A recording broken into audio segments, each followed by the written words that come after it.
Hello, thank you for joining us today. My name is Melanie Medina Del-Pino, and our team will be discussing and presenting the request for proposal for an AI-powered enterprise financial intelligence and predictive analytics platform designed for public higher education institutions. I'll begin by introducing the objective and background of our project and then share how each of my team members will guide you through the rest of the presentation. Here you'll see our agenda and overview of the presentation. After the objective, the rest of the team will walk you through the full RFP structure. Yakeline Rodriguez will cover the specifications, scope of work, and deliverables, explaining what the solution must do and how success will be measured. Taylor Morancy will present the RFP process, outlining how we ensure fairness, transparency, and compliance from solicitation to award.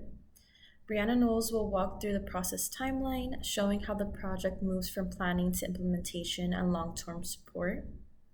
And finally, Sheila Khamala will conclude with the evaluation criteria and weight, detailing how proposals will be scored to identify the best value partner. And together, our goal is to demonstrate how this RFP will help the university see sooner, plan smarter, and act with confidence. The background of the objective and essentially why is the RFP needed is because public universities today operate in increasingly complex financial environments. Enrollment fluctuates, operating costs rise, and expectations for transparency and accountability continue to grow. As highlighted in our documentation, institutions like FIU face challenges with fragmented operational data isolated across multiple systems, manual data consolidation, and delayed reporting. Our current environment mirrors these issues. Data lives in multiple systems. Reports require significant manual effort, and forecasting tools are outdated or inconsistent. This makes it difficult for leadership to anticipate risks, evaluate budget scenarios, or make timely evidence-based decisions. The objective of this RFP is to procure a centralized enterprise-level analytics platform that integrates financial, budgetary, and operational data into a single source of truth. The platform must provide real-time reporting, interactive dashboards, predictive analytics, scenario planning. These capabilities will help the university move from reactive reporting to proactive financial intelligence.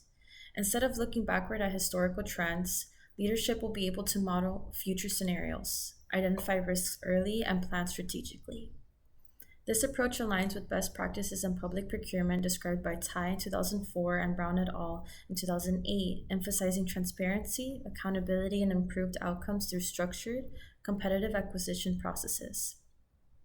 By modernizing our financial intelligence infrastructure, the university will establish a single source of truth for financial and operational data, reduce reliance on spreadsheets and manual processes, improve accuracy, efficiency, and reporting consistency, strengthen forecasting and long-term planning, enhance the ability to evaluate alternative budget scenarios, and anticipate financial risks.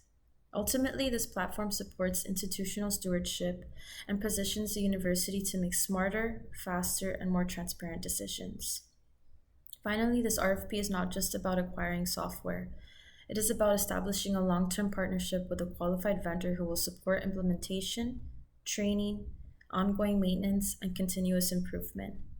The platform must evolve with institutional needs and remain aligned with best practices in financial management. Today, I will present the specifications, scope of work, and deliverables section of our RFP. My name is Yakeline Rodriguez, and my emphasis is on what the university needs from this platform, what the vendor will be responsible for, and how we will measure success. As Melanie mentioned, the main problem is that the university is working with financial and operational data that is spread across different systems, reports, and spreadsheets. That creates delays, extra manual work, and inconsistent information. This platform moves the university from reactive reporting to proactive financial intelligence. In simple terms, instead of finding problems after they happen, leadership will have better tools to see risks, trends, and options earlier. For the specifications, the goal is to be clear about what the university needs without telling vendors exactly how to build it. The university needs a platform that brings budget, financial, and operational data into one place. It should support variance analysis, forecasting, dashboards, and predictive analytics, while also maintaining strong security and access controls. The key idea is that this system becomes a trusted single source of truth. This allows vendors to propose innovative solutions while keeping the university's requirements clear, measurable, and easy to compare. The technical foundation of the solution is based on 5 pillars. The first one is technical integration. This means the platform must be able to connect financial and operational data from different systems and bring everything into one centralized place. The second pillar is security and compliance. Since this platform will include important financial information, it needs role-based access, audit trails, cybersecurity controls, and disaster recovery. The third pillar is financial planning. The university needs the system to support budget monitoring, forecasting, budget to actual analysis, and fund balance trends. The fourth pillar is dashboard analytics. This is where the platform becomes useful for leadership and departments because users can see dashboards, KPIs, trends, and drill down into the information. The last pillar is predictive analytics.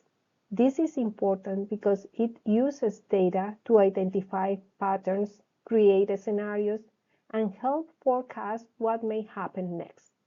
So overall, the purpose of these 5 pillars is to make sure the university is not just collecting data, but actually using that data to make better, faster, and more informed decisions. The scope of work is organized into 6 phases, so implementation is not treated as one large, uncontrolled technology project. The RFP also makes clear that this is a long-term analytics service partnership with an initial 3-year term and 2 optional 1-year renewals. That distinction is important because the university needs ongoing updates, support, strategic reviews, and continuous improvement after go live. Let's talk about the first 3 phases that build the foundation. It begins with planning requirements and reviewing the current state. In this phase, the stakeholder engagement is critical to understand current processes and requirements before the system is configured. Phase 2 translates those needs into dashboards, models, security roles, and governance standards. Phase 3 concentrates on data integration and validation. This is very important because if the data is not accurate, the dashboard may look good, but the decisions behind it will not be reliable. The last 3 phases move the project from validation to launch. Phase 4 is testing and user acceptance. Phase 5 is training and change management because a system only adds value if people actually know how to use it. And the last phase is deployment as post-implementation support. The RFP also includes a 6-month review after go live, which helps the university evaluate performance and make improvements. The deliverables section turns the scope into specific items the university can review and approve. The vendor must provide key documents and tools, including the project plan, implementation schedule, configured platform, dashboards, predictive models, data validation documentation, training materials, governance documents, testing records, deployment support, and ongoing performance reports. The important point here is the acceptance standard. Deliverables are not complete just because the vendor submits them. The university must review and approve them. Data accuracy must be validated. User acceptance testing must be completed. Security roles must be confirmed and support reporting must be active. This creates accountability during implementation and throughout the contract. This matrix helps to understand the deliverables based on clear categories, making the contract administration easier because everyone can see what is expected, who is responsible, and what proof of success should exist. It also reduces confusion during implementation. When we look at the specifications, scope of work, and deliverables together, the expected benefit of this procurement goes beyond better reporting technology. The real value is better decision-making. By centralizing financial and operational data, the university can improve accuracy, reduce manual work, make stronger forecasting, and plan ahead instead of reacting after problems appear. In the long term, this supports financial stability, transparency, accountability, and a stronger stewardship of public resources. Hello everyone, my name is Taylor Morancy and I'll be introducing the RFP. To begin our procurement journey for the Enterprise Financial Intelligence Platform, we first established a cross-functional team structure.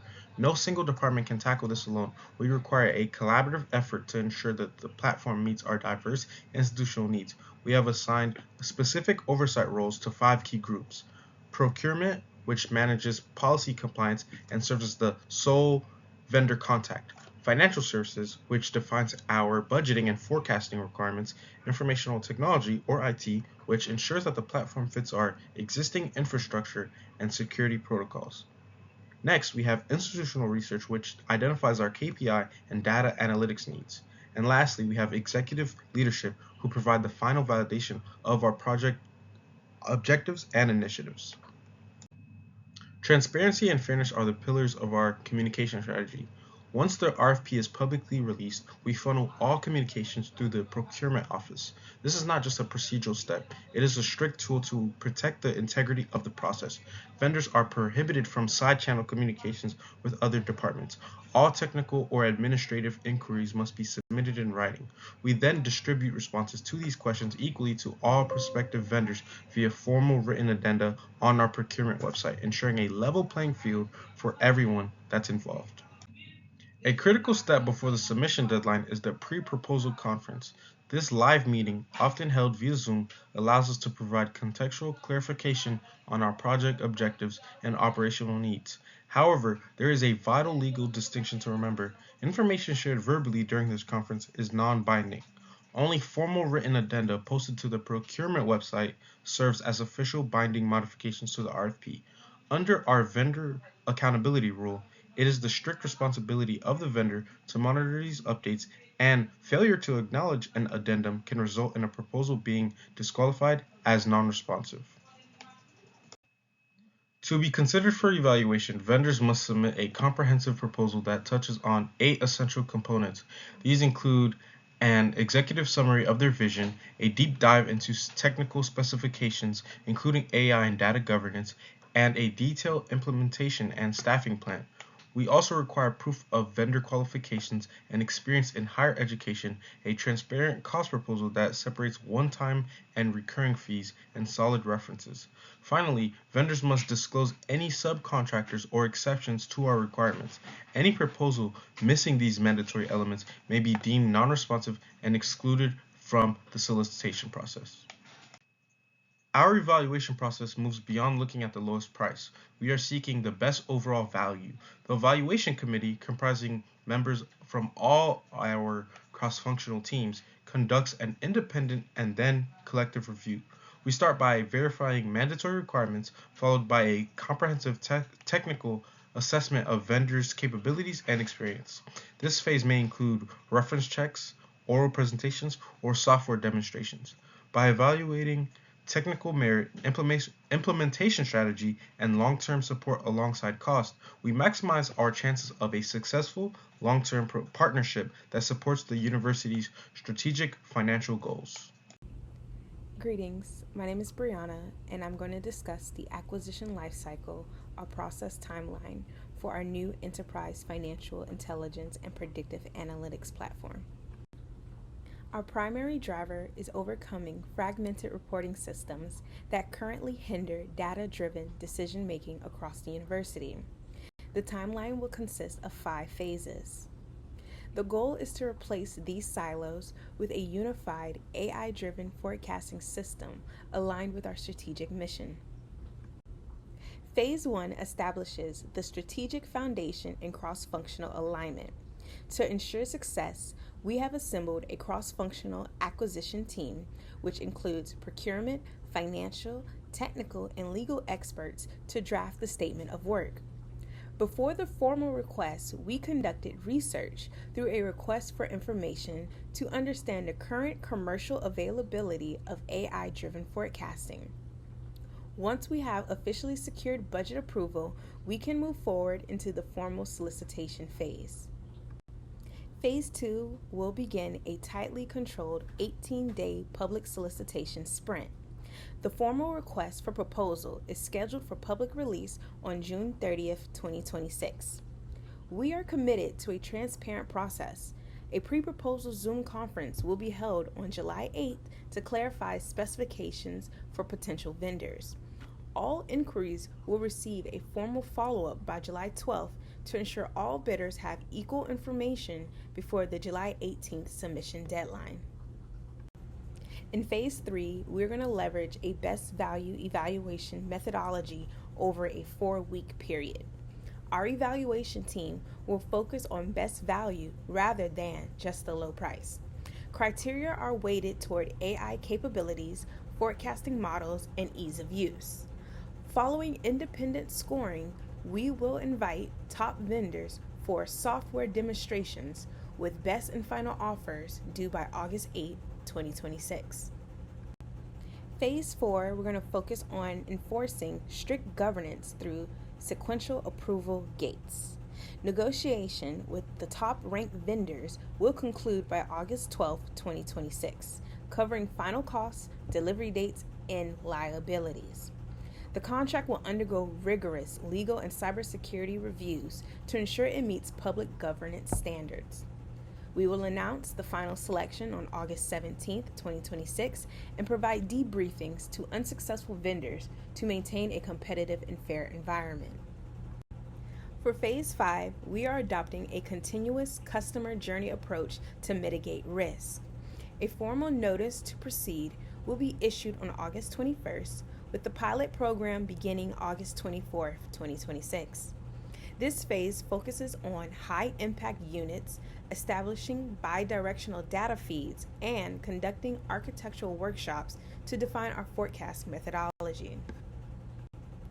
User acceptance testing for the predictive models will begin August 31st. To ensure high adoption, Train the Trainer sessions will begin September 7th, leading into a university-wide rollout on September 21st, 2026.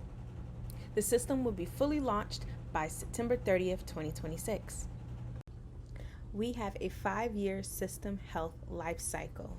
The September launch is the beginning, not the end. Performance monitoring and post-production support are integrated into the contract agreements to facilitate operations over the next 5 years.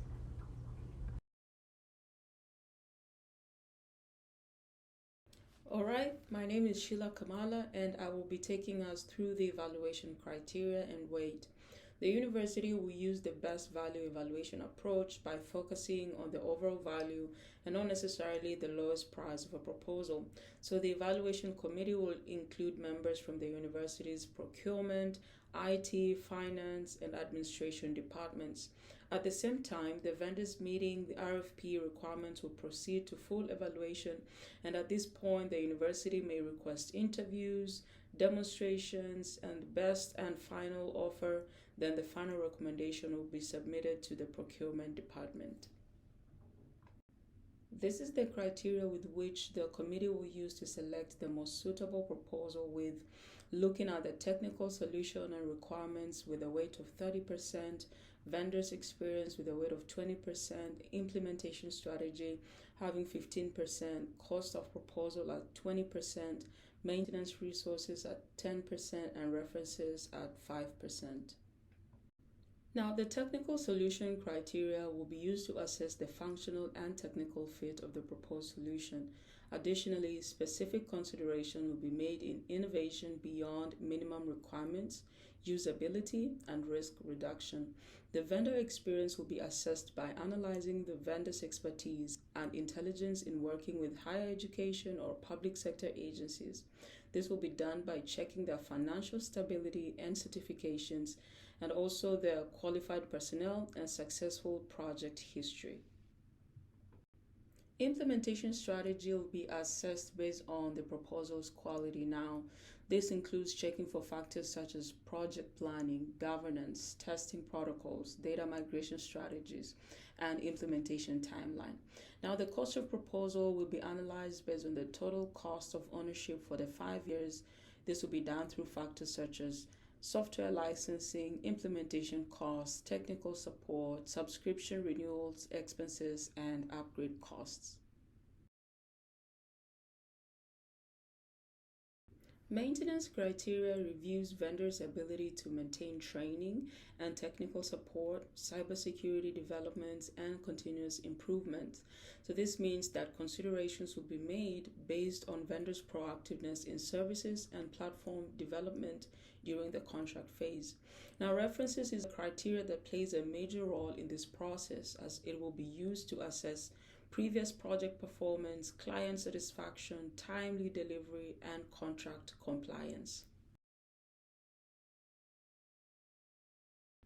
Now, this brings us to the final stage of the evaluation process.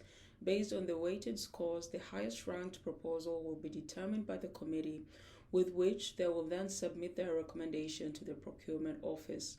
At this point, the university reserves the right to negotiate with the proposed vendor for final terms of agreement before publishing a notice of award or disqualifying other proposals. Thank you. As we close, this request for proposal shows how procurement can support public value. The university is not just buying a dashboard or an AI platform. It is creating a clear process to fix fragmented reporting, improve forecasting, and support better decisions. The key lessons from this class are visible throughout this proposal. Plan before writing the contract. Protect fairness and transparency. Select based on best value rather than price alone, and manage performance after award through milestones, deliverables, reviews, and long-term oversight. In that sense, the award is not the finish line. It is where contract management begins. Thank you.